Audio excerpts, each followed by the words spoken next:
pengantar kependidikan yang terdiri dari saya, Anis Syamsuddin, dengan NIM 2502095000011 dan teman saya atas nama Muhammad Kabir dengan NIM 250209500025 dengan teman saya. Baik, saya atas nama Saudara Al-Masyar dengan NIM 250209500006. Nah, di sini kami akan mengerjakan tugas yang telah diberikan oleh Ibu Profesor Dr. Purnamawati SPD MPD, yaitu untuk mewawancarai para ibu dan bapak dosen dengan topik konsep pendidikan di Indonesia pada saat ini. Assalamualaikum warahmatullahi wabarakatuh. Waalaikumsalam warahmatullahi wabarakatuh. Selamat pagi Bapak Asyam Samjas SPD MPD. Ya, pagi. Perkenalkan, kami bertiga dari Program Studi Pendidikan Teknik Informatika dan Komputer kelas PTIK A. Kami mempunyai tugas mata kuliah pengantar kependidikan oleh Ibu Profesor Dr. Purnamawati SPD MPD, yaitu untuk mewawancarai dosen para bapak ibu dosen di teknik. Langsung saja, menurut Bapak, bagaimana pandangan Bapak terhadap konsep pendidikan di Indonesia saat ini? Menurut saya, kalau kita berbicara tentang konsep pendidikan, apalagi di Indonesia itu, maka tidak jauh dari filosofi negara kita sendiri, yaitu Pancasila. Jadi konsep pendidikan yang ada di Indonesia adalah konsep pendidikan Pancasila, di mana tujuan akhir dari setiap pendidikan adalah membentuk manusia Pancasilais. Artinya manusia yang menanamkan atau mengaplikasikan nilai-nilai Pancasila dalam kehidupan sehari-hari. Mungkin itu. Antara kurikulum Merdeka dan kurikulum 2013, menurut Bapak mungkin ada positif dan negatifnya. Menurut Bapak mana yang lebih baik antara kedua ini? Ya, kalau kita berbicara tentang suatu kebijakan atau kurikulum, pasti akan ada positif negatifnya, pasti. Dan mana yang lebih baik, saya tidak bisa berbicara mana yang lebih baik karena keduanya memiliki nilai positif, ya. Dimana kalau kurikulum 2013 lebih mengacu kepada kompetensi peserta didik, kalau kurikulum Merdeka lebih kepada kebebasan peserta didik. Keduanya tentu baik, ya, keduanya tentu baik untuk diterapkan. Tergantung lagi bagaimana cara pendidik atau guru, dosen menerapkan kurikulum tersebut. Karena ketika kurikulum tersebut diterapkan dengan maksimal sesuai dengan konsepnya, maka tentu hasil yang didapatkan pula hasil yang maksimal. Jadi kalau saya disuruh memutuskan mana yang terbaik, keduanya baik. Terus menurut Bapak, apakah kurikulum yang ada saat ini sudah sesuai dengan kebutuhan zaman? Kalau menurut saya mungkin perlu direvisi ataupun diperbaiki lagi, karena pendidikan itu bukan upaya yang hanya satu kali saja, tapi upaya yang kontinu, berkelanjutan, di mana di setiap tahun, setiap zaman pasti ada perbedaan, maka harus ada juga upaya revisi, upaya perbaikan terhadap kurikulum yang kita pakai. Dan kurikulum saat ini untuk digunakan 1-2 tahun mungkin perlu adanya revisi. Ya. Kalau pandangan Bapak terhadap undang-undang yang berlaku seperti guru tidak bisa memukul siswanya. Pernah ada kejadian itu, guru memukul siswanya, terus guru itu mau dipenjara. Menurut peraturan itu, menurut Bapak, apakah peraturan ini perlu diperbaiki atau ditidakadakan saja? Kalau ditiadakan mungkin tidak bagus, ya. Artinya yang baiknya diambil kebijakan adalah diperbaiki sistem tersebut, karena kasus-kasus yang terjadi ketika memang peserta didiknya sudah tidak bisa terkontrol, artinya sudah dalam tanda kutip kurang ajar kepada gurunya, rata-rata kasus pemukulan ataupun kasus kekerasan terjadi. Kalau misal dihilangkan, kita ketahui bersama watak Indonesia kebanyakan, apalagi bagi siswa-siswa yang memang sedari kecil memiliki watak keras, itu akan sangat sulit dibentuk ketika peserta didiknya membangkang dan tidak ada upaya keras dari guru. Ya, dan salah satu jalan yang bisa ditempuh adalah melalui kekerasan. Kekerasan bukan artinya dalam bentuk pemukulan, tetapi mungkin dalam bentuk fisik. Basic artinya hukuman pusaka. Artinya punishment yang berat itu masih sangat diperlukan untuk peserta didik di Indonesia. Mengenai pernyataan Bapak barusan mengenai revisi terhadap kurikulum yang terjadi di pendidikan Indonesia saat ini, bukankah para siswa itu atau peserta didik kalau melakukan revisi terus-menerus itu bikin yang namanya kebingungan lah antara peserta didik ataupun para guru untuk melakukan proses pembelajaran yang terjadi. Nah, bukankah itu kurang bagus, Bapak?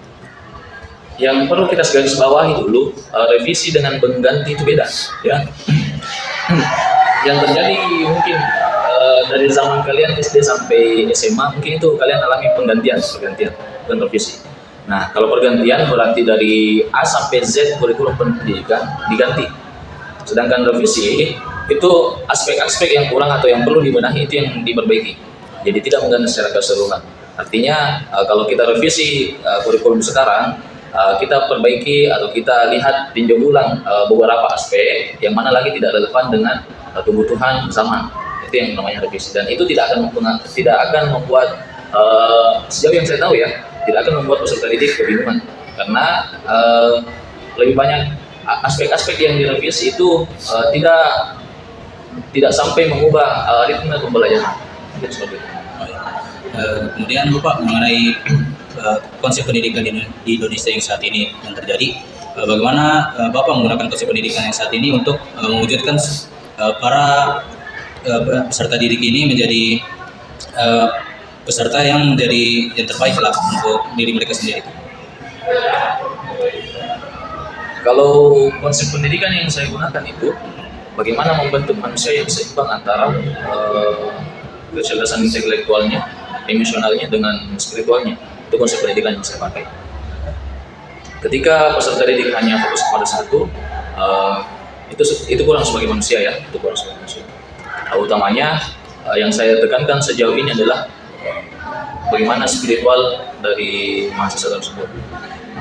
Nah, konsep pendidikan ini yang menjadi tolak ukur saya dalam penilaian dan penyusunan rencana perkuliahan.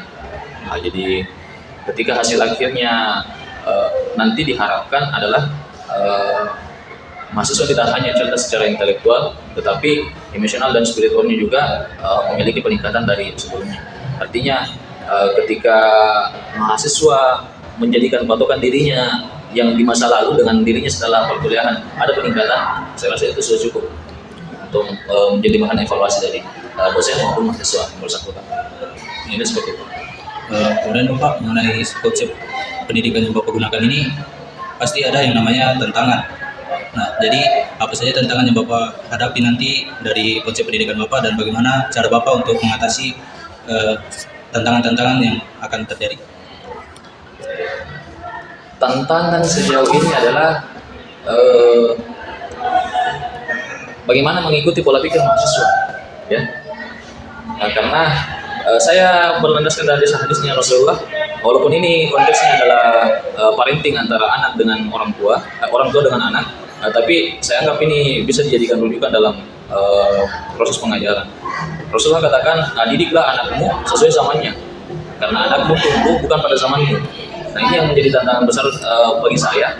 Artinya bagaimana menyesuaikan ataupun menebak pola pikir mahasiswa yang beda zaman dengan saya, sehingga bahan pembelajaran atau bahan evaluasi yang saya gunakan tetap relevan bagi zamannya dan mahasiswa bisa mengikuti dengan baik karena ya sesuai dengan zamannya, bukan bagaimana patokan di zaman saya. Itu jadi tantangan berat. Baik, selanjutnya untuk Saudara Sultan. Baik Bapak, terima kasih sebenarnya. Saya ingin bertanya mengenai pendapat Bapak, bagaimana mengatasi kesenjangan pendidikan antar daerah di Indonesia? Mengatasi kesenjangan pendidikan antar daerah itu bukan hal gampang ya. Itu memerlukan upaya dari setiap lini atau setiap aspek dalam negara kita. Mulai dari tingkatan teratas atau pimpinan pusat sampai tingkatan terbawah ataupun pimpinan kecamatan atau kelurahan atau desa. Salah satu upaya yang paling bisa dan masuk akal dilakukan adalah, menurut saya, adalah penyebaran pendidik dengan alokasi dana pendidikan yang disesuaikan kebutuhan masing-masing daerah. Karena dua hal ini yang menjadi kesenjangan paling besar di setiap daerah yang ada di Indonesia. Mulai dari jumlah pendidiknya yang kurang di beberapa daerah, dan ada beberapa daerah yang malah berlebih, dan fasilitas yang didapatkan di satu daerah dengan daerah yang lain juga berbeda. Kalau terkait dengan pendidiknya, salah satu upaya yang bisa digunakan adalah mengajak ataupun memilih putra-putra daerah untuk disekolahkan sesuai dengan bidang ataupun rumpun ilmu yang kurang dalam daerah tersebut, sehingga ketika selesai dari perkuliahannya atau jenjang pendidikannya, dia bisa pulang kembali untuk membangun daerahnya. Karena yang menjadi problem adalah ketika guru terangkat bukan dari daerahnya, maka dia akan mencari jalan untuk kembali ke daerahnya. Sehingga daerah yang menjadi tempat awal mulanya terangkat itu pada akhirnya kosong juga guru yang mengajar. Kalau terkait fasilitas, ini erat kaitannya dengan instruksi dari pimpinan pusat sampai pimpinan daerah ya. Ketika tidak ada instruksi yang sangat menekankan hal tersebut, maka pimpinan daerah yang terkecil bisa dikatakan tidak terlalu responsif terhadap hal tersebut. Untuk pertanyaan terakhir Bapak, saya ingin meminta saran Bapak untuk mahasiswa seperti saya dan teman-teman agar sukses di dunia pendidikan di Indonesia. Yang pertama, jangan lupa Tuhan, ya, jangan lupa Tuhan. Terlepas dari agama apapun kita, yang manusia, artinya ada batasan, ada yang harus kita tempati bersandar, dan itulah fungsi kita sebagai hambanya. Kita kembalikan kepada Tuhan, kita tidak jauh-jauh darinya. Yang kedua, kecerdasan saja tidak akan cukup di masa sekarang, ya. Harus ada relasi, harus ada skill. Artinya ketika kalian sudah memiliki kecerdasan, jangan berpuas diri terhadap hal itu, perbanyak relasimu, dan relasi itu yang akan mendatangkan atau membuka pintu-pintu rezeki yang akan datang. Mungkin itu dari saya. Terima kasih. Ya, sama-sama. Terima kasih Bapak atas meluangkan waktunya dan pertanyaannya yang sangat baik, dan tentunya ini sangat membantu untuk menyelesaikan tugas kita bertiga. Mudah-mudahan Bapak diberikan kesehatan oleh Allah Subhanahu wa Ta'ala. Itu saja Bapak, terima kasih. Ya, sama ya.